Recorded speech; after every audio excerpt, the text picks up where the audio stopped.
Well, good morning, and we're thrilled to have Don Bunting with us today. I've known Don and Cammie for a long time and have known of his work, and am excited that he can share some things with us today.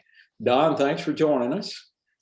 Nice to be here. I'm glad to be a part. Hope I can add something useful. Oh, I know you will, Don. Well, let's start with maybe you giving a little background on your life and your preaching career type of thing.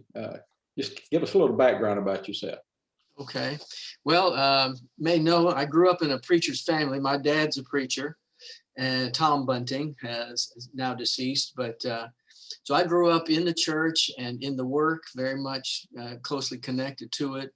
And since I was a little kid, I always wanted to be like my dad. So preaching is what I chose, and really followed through. Went to Florida College, studied Bible, and after 3 years, I started working in Charleston, West Virginia, and preached there for 3 years. A nice, peaceful situation where I got 3 years worth of peace and quiet. There's not much going on, so I could just study lessons and write bulletin articles and just start to learn and grow. From there, we went to Washington, New Jersey, which my uncle recommended as an excellent evangelistic opportunity. And that's where I really started to learn about reaching people who were not Christians, because that was a wide open field there. We were there for 6 years before we went to Norway. And since I'd lived there as a kid and knew the language, the invitation to preach there laid heavy on our hearts. So we went to Norway for 4 years. And of course, there, that was certainly an evangelistic work there, not much of a church, but mostly just trying to reach people. And after that, we came back to Moundsville, West Virginia for 3 years, and then spent 9 years in Conyers, Georgia, a good church there. And from there, we came to New York City. And now I've lived in New York City longer than anywhere in my life, and we were there 16 years. But 1 year ago, we moved to Union City, New Jersey. So we're still in the metro area. We can see the Empire State Building from our house, but we're across the river in New Jersey now. And so that's kind of the stopping points in our life. Where are you doing most of your work now? Is it in Union City or is it in New York City? Well, the church that I work with and where I do preaching and teaching as I take my turn is in New York City, in West Harlem, the West Harlem congregation. Gardner Hall is there, Roger Polanco is there, and Tim Bunting, my son, is there. And we landed there after resigning from the Upper West Manhattan work,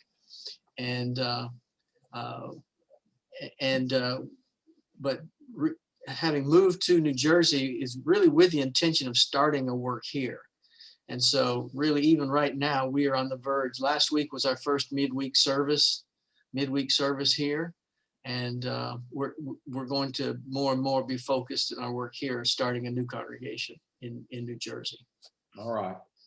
So you spent a lot of time in an urban setting. I've really been trying to interview preachers that have had experience in an urban setting, because that's where we are here, and try to get some background of what you've done during that time.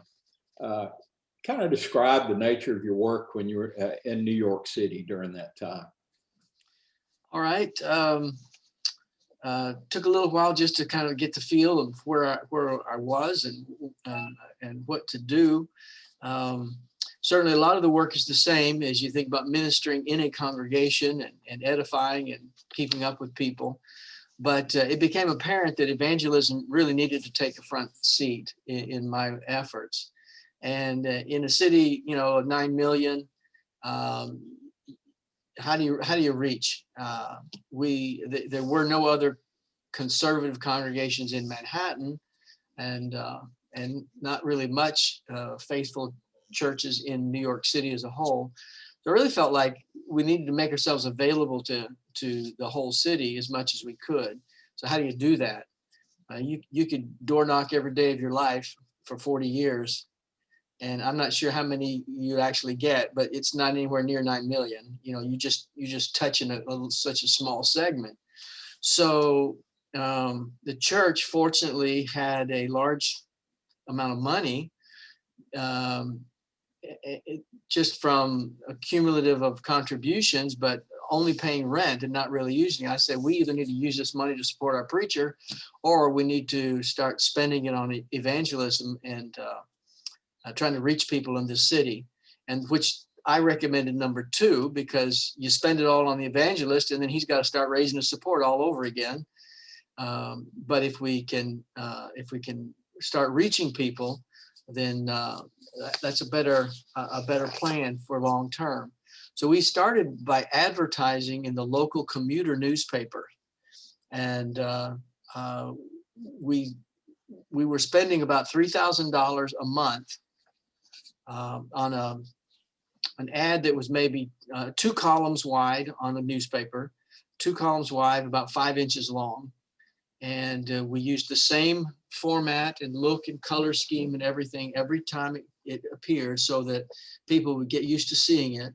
Started with a question, had about a 2 or 3 sentence answer to that spiritual question, and then how to contact us, where we were.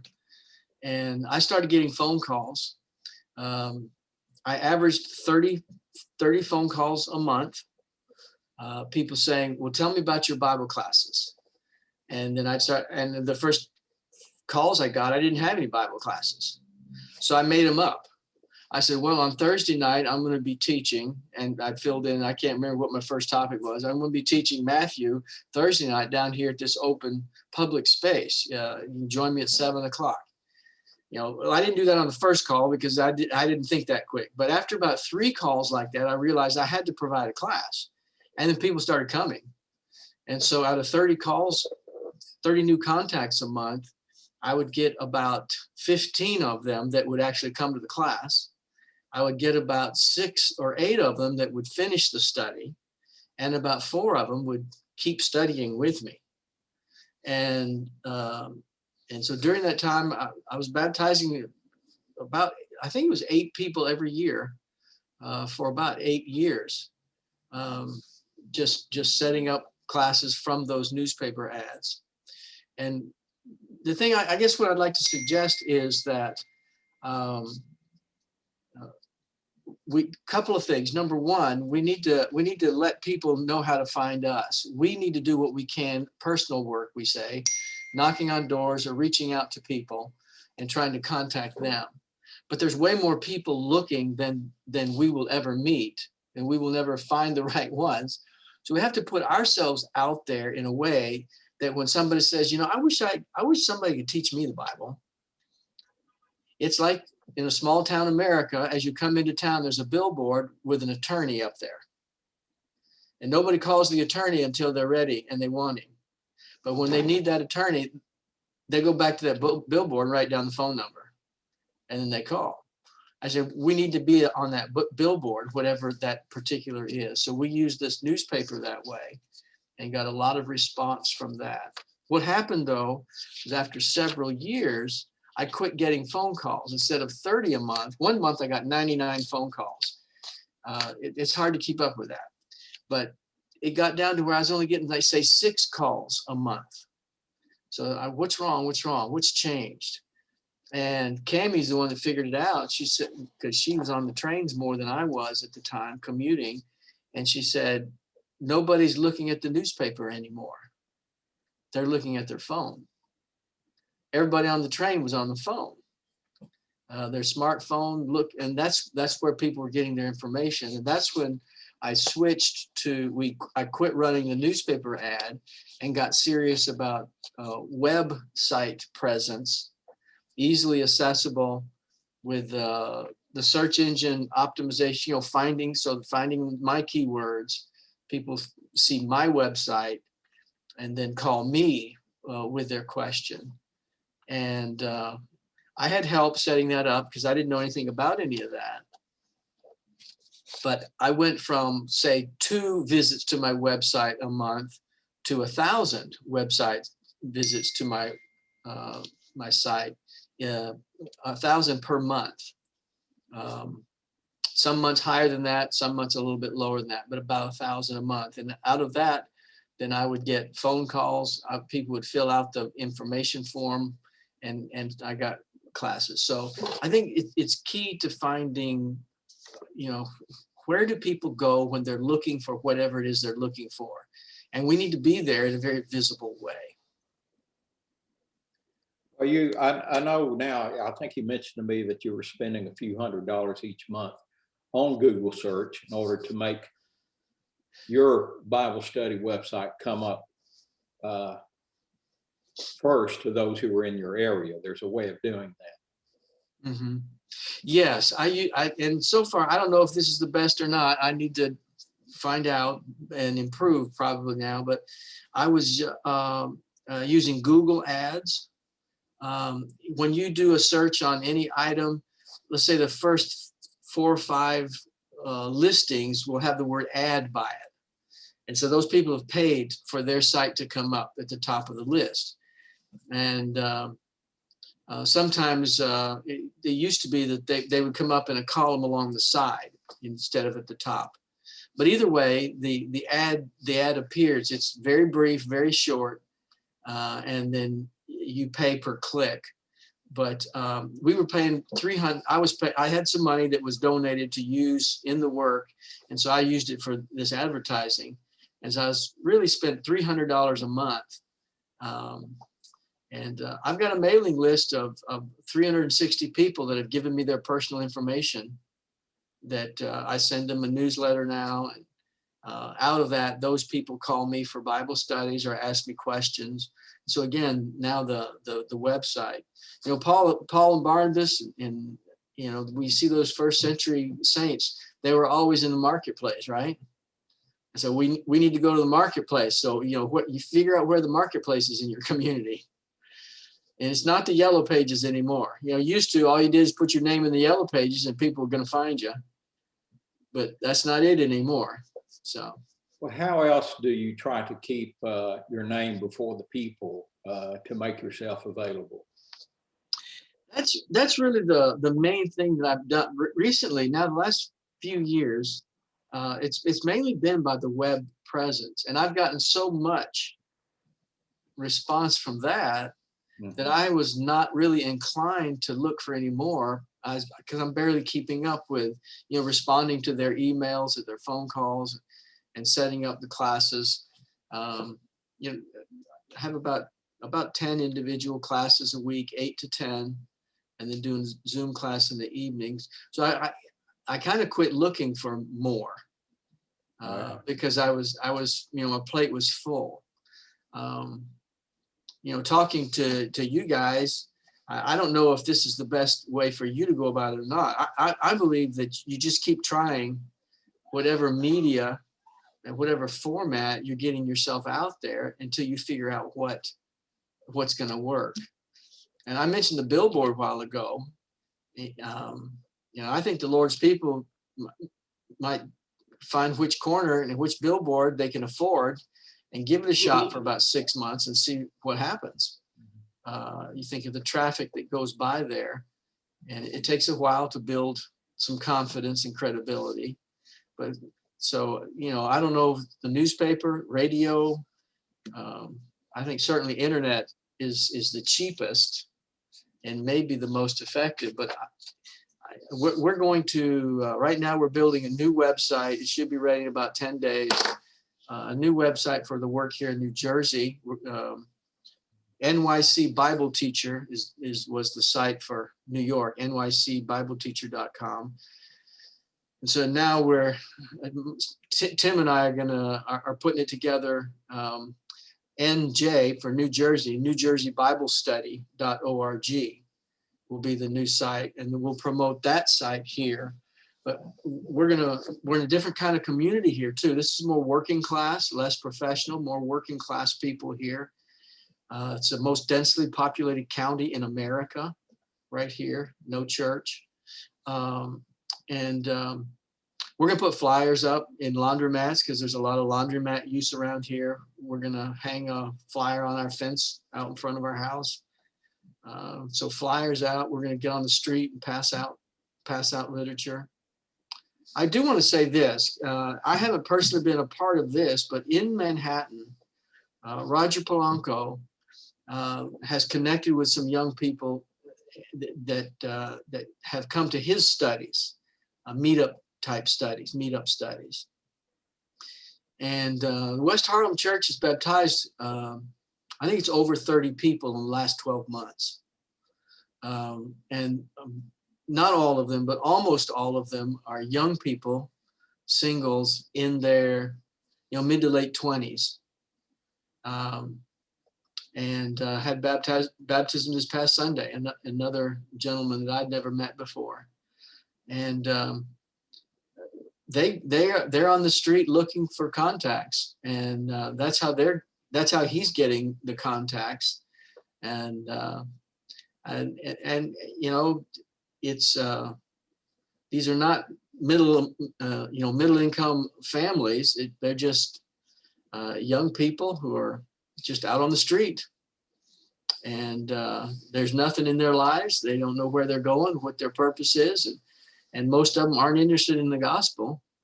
But you just keep asking, and you find those that are. Now, some communities don't have people on the street in the same way that New York City does.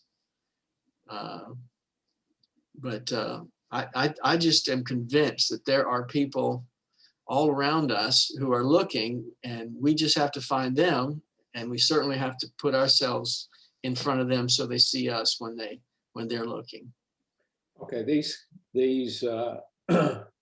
members that are out on the streets, are these in communities that are kind of mixed business, residential type situation? A lot of foot traffic in these areas? Yeah, that's exactly right. Yeah. And so a lot of these people are just people hanging out. They're just out there. Now, some of the young people that have been converted are have grown up in some traditional denominations, some Pentecostal, and there's a lot of disillusionment with the denominational approach, and dissatisfaction there. I don't spend much time arguing doctrine with people. I just find people who are looking, and they can figure out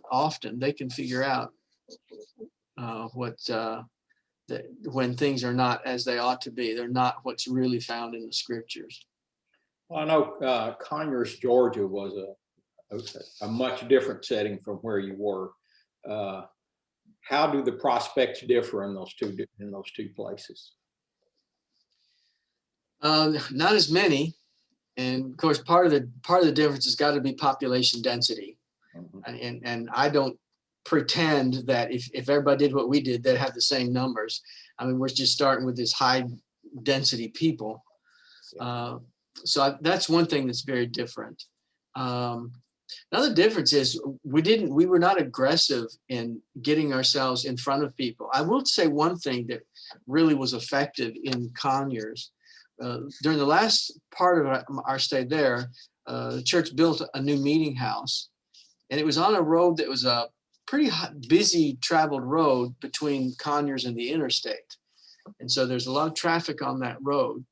And we put a sign out that would be clear and obvious along the road so that you could read it coming or going, and had a little bit of information about the church, very little, but then just the space where you can put a message in with letters. You fill in the message with the big plastic letters.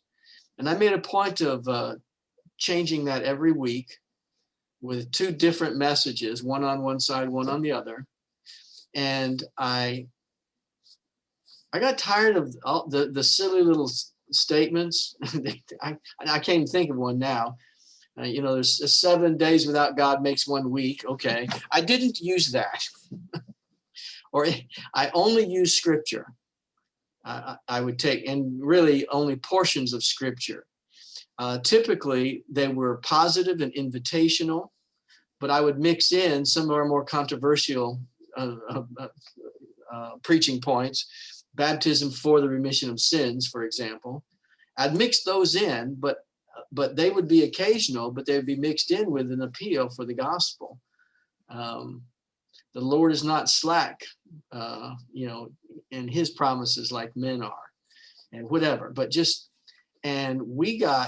we had a really a large growth that came from that exposure there. I think we really hit a nerve there that caught me by surprise. I had people talking to me about, I see your sign out there, man, I like that sign. They never come to church, but it was just noticeable, and it really made an impact. And I think I learned something by that sign. But the church doubled in size during those few years there. Well, let me ask you another question about your recent evangelism. How did the COVID pandemic affect your outreach? And did you learn any lessons from that caused you to do things differently? Yeah, I don't know. I can make some observations at least. Obviously, the one-on-one studies were kind of went out the window. At least face-to-face one-on-one studies, and then small group studies. We were doing small group, the Meetup, using the Meetup internet platform, which is pretty effective. And so those meetings stopped. But of course, Zoom came into the picture, and so we've got a Zoom meeting every Tuesday night and every Thursday night for a small group. Last night was a good night. We had 4 non-Christians in our group. A couple of them were brand new. One new convert, and then 1, 2, 3, 4, including me, 4 members of the congregation in the class last night. That's a little bit better numbers than usually, but we've always got a couple, 2 or 3 non-Christians. So the Zoom meeting really jumped into the forefront. I do phone classes where don't fool with Zoom. We just make a phone call, and each of us on our own end of the phone in our own quarters, and have a Bible study over the phone. I've learned that it's amazing how effective that can be. And so we don't need to discount that, even as the COVID protocols are gone. I think Zoom classes will still be useful and effective. Let me ask you one other thing. How do you involve the members in evangelism? How do you get them involved? One of the small churches that I've been a part of, they're aware of what's going on, and they join the classes. They typically don't teach or lead the classes, but they will. And even when the meetups were in person, some of the members would come to those classes, and that's really useful for them to be there. I think that by keeping them aware of what we're doing and keeping it in the forefront as a purpose in our work, that this is key, that we're a part of this evangelism. I think for people to be more comfortable talking to the visitors, asking questions. Don't hold back. Oh, they're shy. They don't want to talk to us. They may be shy, but they want somebody to talk to them. And even if they act a little awkward, the key is talk to them a bit, and then if they look more awkward, then give them a break. But I think the warm welcome by multiple people. I had one of my new students who's been in 1 or 2 of my classes came to church last Sunday, maybe because it was Easter, but she wanted to come to church with us. And it was a good Sunday. Everybody was in a good mood. And she was overwhelmed by how she was welcomed there, I think. But the thing that made that real, I think, is it's obvious that the group, they love each other. So I think one of the strongest evangelistic tools that a congregation has, besides one or a few people who can teach classes well to people, the right up there next to it is going to be a warm a loving, emotionally open, friendly congregation. I think that is the value of that in evangelism is huge. People are not converted to the church. I think we try to avoid that. Don't come here because we've got a better church or we're a good church. That's not the point. You need to listen to Jesus and follow his instructions. And that's what we're trying to do. But when then they look at the people who are trying to do that, they see joy, they see everybody's happy, they see this welcoming attitude that is anxious to include me, has a powerful effect. And I think the West Harlem Church is doing a great job at that. And this young lady who visited, she was kind of overwhelmed by it. She's very emotional by the end of the services. Of course, having the baptism helped raise the fervor of that, which we go in a back room of the basement, and those who were standing outside had to kind of avoid stepping on the dead pigeon. And it's not a pretty sight where where we worship, that's for sure. But those things kind of fade in the background, and just everybody's happy. And so I think that is the number one support and help that brethren can give to evangelism. Well, Don, this has been great. This has really been great. Do you have any last thought or exhortation about evangelism to a church? I think that I think the church as a congregation, the church needs to figure out how to make ourselves available. And I would pursue every potential media. And I believe we ought to spend more money on advertising. One quick one on that. We did this little ad every week in these commuter papers consistently.